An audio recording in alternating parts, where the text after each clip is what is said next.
So, you don't think you can bear another indecipherable explanation about the notwithstanding clause, which is being used by Ontario Premier Doug Ford to downsize Toronto City Council, but you still want to understand what's behind the bedlam that's exploded in Ontario politics? Well, keep watching. This one is for you. Doug Ford, he's a Premier of Ontario, and he passed legislation to cut the number of councillors in the City of Toronto in half and run elections along the federal riding boundaries. The Constitution of Canada actually allows him to do that. Municipalities are not mentioned in the Constitution. They are created by the province, and so the province has the authority, the legal authority, to make changes to the way cities are governed, the way they function. But the City of Toronto didn't like that. It brought an application to the court to change that law, to review that law, because so many councillors, they're going to lose their jobs. And they won.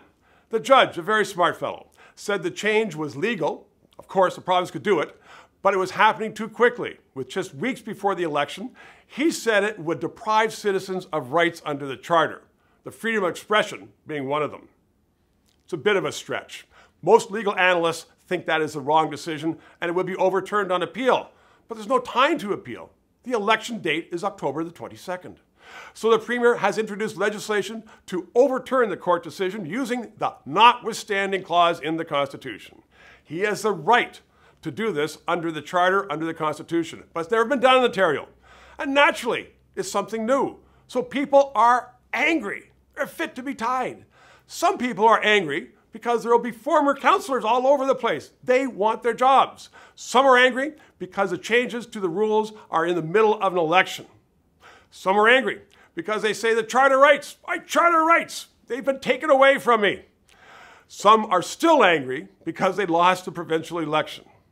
And some are angry because they don't like Doug Ford, and others are angry because they like being angry. You thought those Trans Mountain protesters in BC were extreme? At Queen's Park yesterday in the legislature, people were removed forcibly from the legislature in handcuffs for yelling during the proceedings. And afterwards they said, this is too important to follow the rules. But we want Doug Ford to follow the rules the way we say the rules should be interpreted. So that's it in a nutshell, a Canadian conundrum. Torontonians will enjoy a council in a while that's half the present size. It'll be running smoothly, and all of this will be forgotten. And so what's the lesson from all this chaos that in the end will amount to nothing? Well, it's that Canadians have a pretty good life, and they've had it for quite a while, and they dislike change. Imagine the riots that are going to break out when something changes that's actually important.